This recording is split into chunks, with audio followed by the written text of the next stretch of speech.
The entire reason that I started doing these videos was to alleviate suffering, specifically with trying to prevent wars, because all these wars have been wars of conquest, wars of aggression. They weren't something that we needed to do.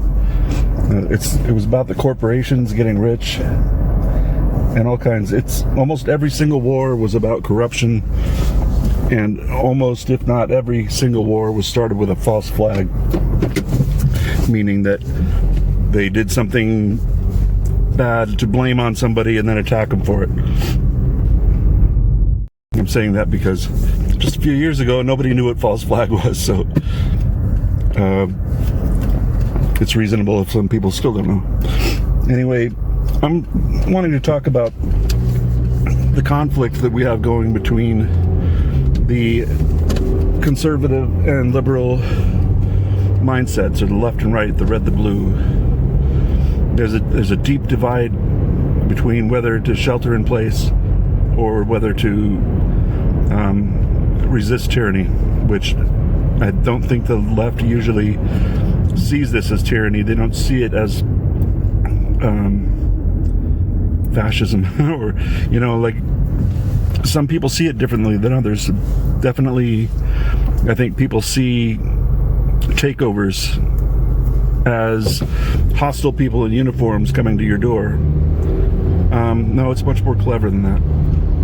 They always do it with a method like, we're doing this to keep you safe. Well, what's happened now? We're doing this to keep you safe. And it's far from the truth. Anyway, that's not my point. My point is that there's a left-right divide that is so venomous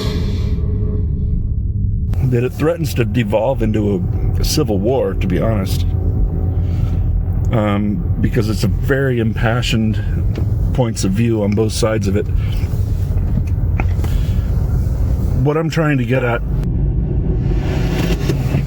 is that if we don't start to discourse, if we don't start to talk to each other, like really, really discuss and try to find out what the other person's point of view is and why they have that point of view, because we're all very similar. Really, when it comes down to it, we want the same things. We don't want war. We don't want to hurt each other. We don't want, we are pretty damn similar. It's like 90%, and then the other 10% we don't get along on, but 90% is not bad. If we talk to each other enough to hear the full story of why somebody believes what they believe, then we rehumanize that person. Because if they're just something that opposes what you believe, then they're just an enemy. So I really feel like we need to listen up to the other side and understand where they're coming from. Have the debate. Don't be afraid to have the debate. We need to stop walking away from these conversations. We need to have these hard conversations instead of running from them, because the more we run from them, the deeper the divide gets, the deeper the hate gets.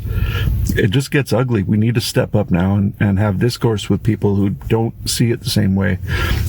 Not just to find common ground, but to truly understand why they have that point of view, to get right down to the detail and say, okay, this is the very piece that we don't agree on.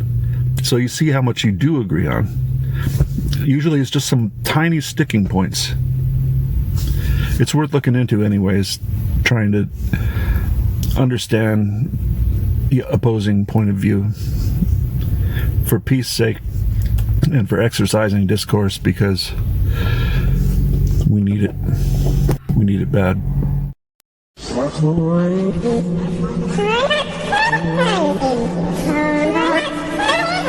No.